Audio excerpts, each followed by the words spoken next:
Сәлем YouTube арнамның оқырмандары, сіздерді өз каналымда көргеніме қуаныштымын. Бүгінгі сіздермен жасайтын рецепт ол лимон черника торты.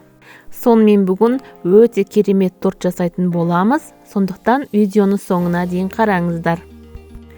Жасалу жолы мынадай: бөлме температурасындағы сары майға қантты қосып, миксермен жақсылап ағарғанша араластырамыз.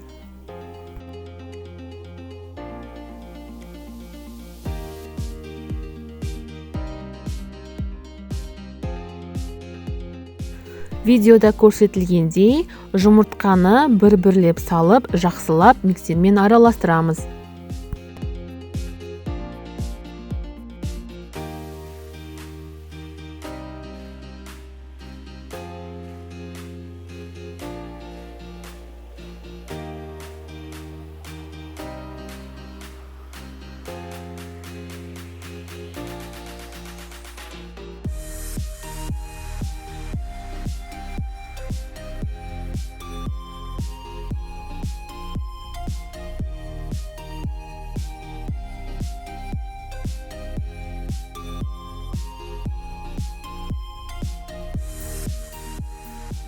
Келесі кезекте құрғақ ингредиенттерді дайындап аламыз. Ол үшін бөлек ыдысқа ұнды, ұн қопсытқыш, тұз және де теркодан өткен лимонның қабығын қосып, жақсылап араластырамыз.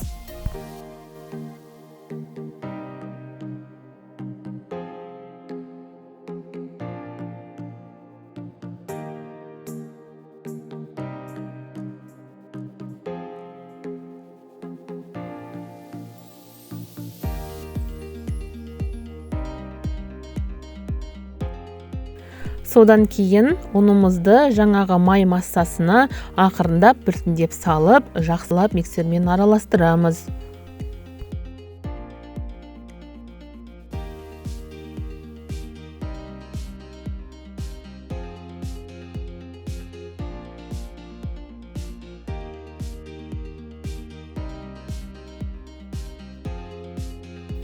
Дайын болған қамырымызды диаметрі 18 сантиметрлік формаға құйып, алдын ала қызып тұрған пеште, яғни 170 градуста 40-50 минуттай пісіріп аламыз. Өз духовкаларыңызға қарай пісіресіздер. Көп немесе аз уақыт кетуі мүмкін. Дайын болғанын шпажканың көмегімен тексересіздер. Келесі кезекте черникадан крем, яғни черника қабатын жасаймыз. Ол үшін мұздатылған черниканы, яғни қара жидек дейді ғой, соны алдын ала мұздатқыштан шығарып ертіп алдым. Содан кейін қасықтың көмегімен осылай ездім. Езбей қойсаңызда да болады.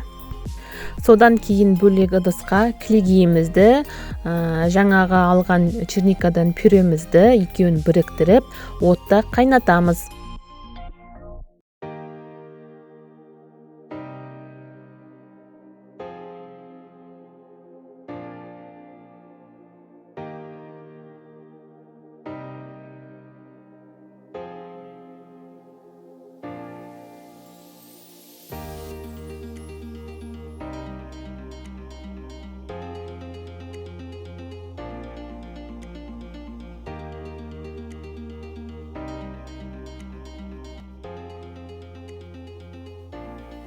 Содан кейін оны оттан алып, басқа ыдысқа құямыз да, үстіне ақ шоколад салып, жақсылап араластырамыз.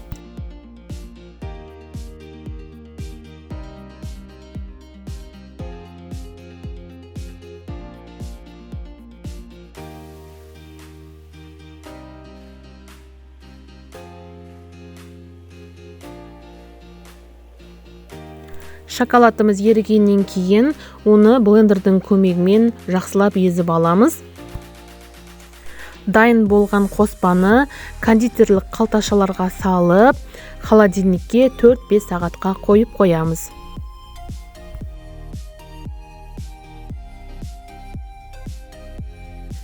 Суыған бисквитті 3 бөлікке бөлдім. Ендігі кезекте оған крем жасаймыз. Ол үшін маскарпоне я болмаса сүзбелі ірімшікті миксермен араластырып аламыз да, қант ұнтағын салып, жақсылап араластырамыз. Содан кейін оның үстіне қоюлатылған сүт және кілегейді қосып, жақсылап миксерлейміз. Біздің креміміз біртекті өзінің формасын ұстай алатындай болуы қажет. Видеода сгущенканы қосқаным көрсетілмеді, себебі шетте қалып қойыпты да, сондықтан мен оны ең соңында бірақ қостым.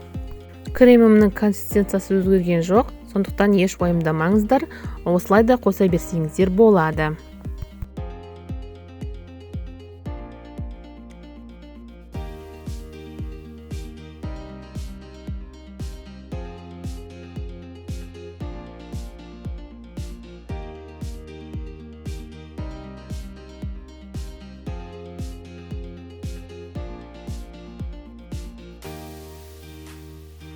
Енді пропитка жасаймыз, яғни сироп жасаймыз лимоннан.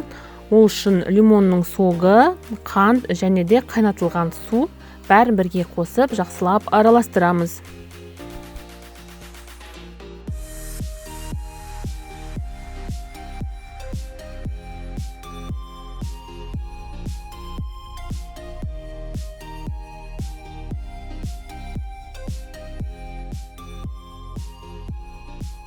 Ал енді тортымызды жинауға кірісейік.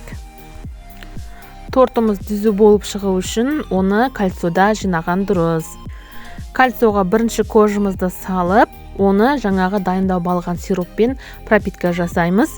Содан кейін кремімізді жағып, лопатканың көмегімен түзулейміз. Видеода көрсетілгендей жақсылап түзулейміз.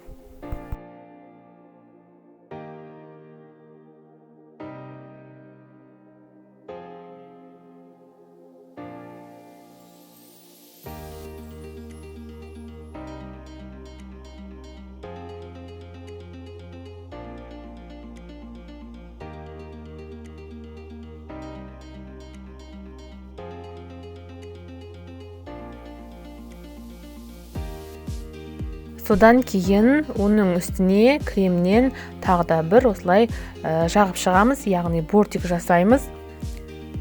Одан кейін ортасына қарай тағы да бір кішкентай бортик жасаймыз. Оны жасамай қойсаңыздар да болады, бір ғана қабат қып, жағып, черниканы жағып шықсаңыздар да болады.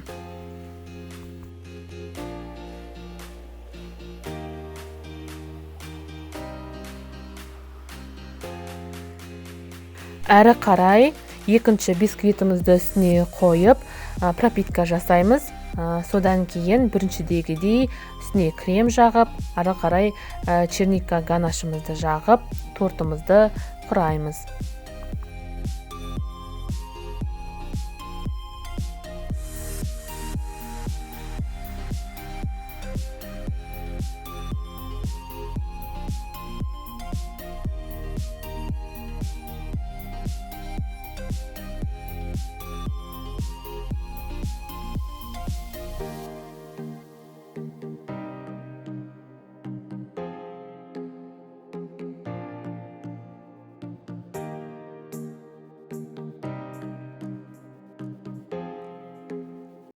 Ең соңында үшінші бисквитімізді салып, үстіне крем жағамыз.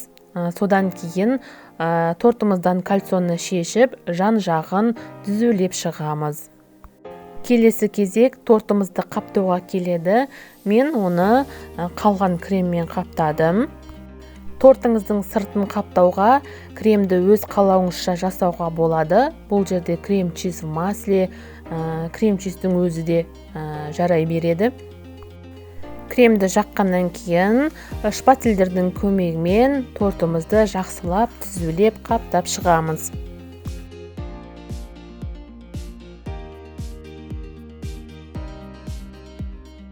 Дайын болған тортты өзіміздің талғамымызға, фантазиямызға қарай жақсылап әрлеп безендіреміз.